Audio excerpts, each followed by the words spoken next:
امیر یوسف نے 100 سال عمر پائی۔ ان کی وفات کے بعد ان کا بڑا بیٹا علی مراکش کے تخت پر رونق افروز ہوا۔ اندلس کی حکومت پر علی کا چھوٹا بیٹا تمیم حکمران ہوا۔ اگر علی باپ کا نقش ثانی تھا تو تمیم بھی ان سے کسی طرح کم نہیں تھا۔ تمیم بڑا بہادر اور پیدائشی جرنیل تھا۔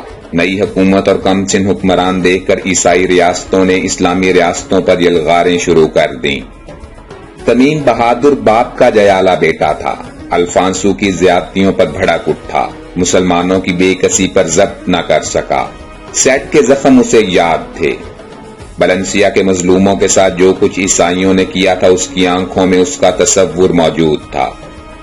وہ اسلامی غیرت و حمیت کا پتلا تھا۔ اپنی فوج کو ساتھ لیا اور سرکستہ پر بڑھا۔ یہاں عیسائیوں نے بہت زور مارا مگر تمیم شیر کی طرح بڑھتا ہی گیا۔ اس نے سرکستہ کو فتح کر لیا اور کشتالیہ پر اپنی فوج کو بڑھا دیا۔ الفانسو نے فوراً اپنے بیٹے سینکو کو حکم دیا، بہادر بیٹے بڑھو اور اس نادان حکمران کو گرفتار کرو، مسلمانوں کو مارو کاٹو اور ان کا خون پی جاؤ، اندلس ان سے چھین لو، خدا کے بیٹے کی رضامندی حاصل کرو۔ فوج تیار تھی، کیل کانٹے سے لیس تھی، ہتھیاروں کے ذخائر موجود تھے، لشکر کی تعداد کافی تھی۔ سینکو اٹھا، فوج کی قیادت سنبھالی اور تمیم کی طرف بڑھا۔ کانوس بجے، ڈھول پٹے، لشکر میں سلیبیں تقسیم ہوئیں، پادریوں نے عیسائیوں کے جوش کو بڑھایا، حسینہ نے کشتالیہ نے فوج کا خون گرمایا، شراب کے ساغر چلے، مٹکے اور سبو گھوڑوں پر لدے گئے۔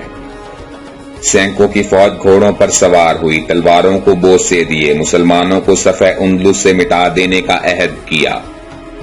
الفانسو اندلس حکومت کے خواب دیکھنے لگا۔ سینکو کی جنگجوئی اس کے خواب کی تعبیر تھی۔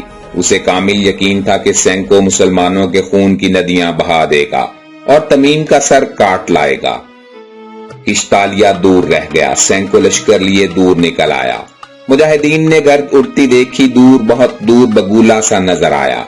یہ بگولا قریب آتا گیا، آسمان پر غبار چھا گیا، گرد کے طوفان سے عیسائی لشکر نمودار ہوا، عمدہ اور مضبوط گھوڑوں پر سوار، برہنہ تلواریں ہاتھ میں، نیزوں کی چمکتی سنانیں سورج کی روشنی میں کرنوں سے ملتی ہوئی، جوش و خروش کی تصویر، شجاعت کے خوابوں کی تعبیر۔ مجاہد وہیں ٹھہر گئے۔ سینکو نے اپنا لشکر اتارا، خیمے ڈیرے لگائے، رات کے کھانے پکائے، بے فکری سے کھائے اور رقص و نغمہ سے اپنے دل کو بہلایا۔ رات نے دونوں لشکروں کی تیاریوں پر پردہ ڈال دیا۔ مجاہدین نے عشاء کی نماز پڑھی۔ رات تاریک تھی، بہت تاریک، ستاروں کی روشنی زمین تک نہ پہنچتی تھی، زمین کی سطح سیاہی کے سمندر میں ڈوبی ہوئی تھی۔ تمیم نے فوج کے ایک دستے کو نکالا، ایک بڑا چکر کاٹا اور دشمن کے لشکر کے پیچھے چھپا دیا۔ صبح ہوئی، آذان کی آواز بلند ہوئی، مجاہدین نے نماز پڑھی۔ اتنے میں سینکو نے طبلِ جنگ بجوایا، حملہ کے لیے فوج بڑھائی۔ خود وہ پیچھے کھڑا ہوا، حفاظتی دستے کو اپنے گرد پھیلا دیا۔ مجاہدین نے نعرہ تکبیر لگایا، خدا کی حمد و ثنا کا گیت گایا، بڑھے دشمن سے مٹھ بھیڑ ہوئی۔ دونوں فوجیں مل گئیں، تلوار نے اپنا منہ کھولا، نیزے نے اپنی زبان بڑھائی، گوشت کے پرزے اڑنے لگے، لہو کے پرنالے بہنے لگے، بازو کٹ کٹ کر گرنے لگے، سر ناریل کی طرح لڑکنے لگے۔ نعرہ تکبیر بلند ہوتا گیا، مجاہد بڑھتے گئے، دوپہر ہونے کو آئی۔ آفتاب نے گرمی پھیلائی، لڑائی کے میدان میں گرمی بڑھی، دونوں فوجیں دیوانوں کی طرح الجھی، میدان میں لاشیں بچھ گئیں۔ کئی عیسائی دستے بے نشان ہو گئے مگر سینکو بڑھاوے پر بڑھاوے دیے جا رہا تھا۔ مجاہد اپنا کام کر رہے تھے، تلواریں دشمن کا صفایا کر رہی تھیں، نیزے تول تول کر پھینک رہے تھے، خنجر، کٹار، چھری، کلہاڑی، سب اوزار کام میں مصروف تھے۔ اچانک نعرہ تکبیر گونجا، تمیم کا چھپا ہوا دستہ آ پہنچا۔ تازہ دم تو تھا ہی، آتے ہی میدان کا رنگ بدل دیا۔ ایک طرف سے اس دستے نے دبایا، دوسری طرف سے مجاہدین نے بھینچا۔ عیسائی دو پارٹوں میں پسنے لگے، خون کے دریا بہ نکلے۔ سینکو کے دستے نے اپنے آقا کی رفاقت میں کئی حملے کیے مگر ہر بار مار کھائی اور پسپا ہوا۔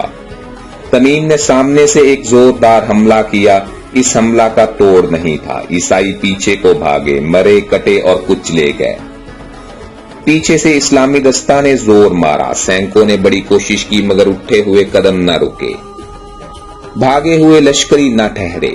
وہ خود بھی بھاگنے والا تھا کہ تمیم نے بڑھ کر للکارا، اے گیدڑ کہاں جاتا ہے، ٹھہر جا بزدل، ادھر آ گیدڑ کے بچے ادھر دیکھ، نہتے مسلمانوں کے قاتل انتقام کی تلوار کی دھار دیکھ، اپنی بہادری کے جوہر دکھا، ہماری تلوار کی دھار آزما۔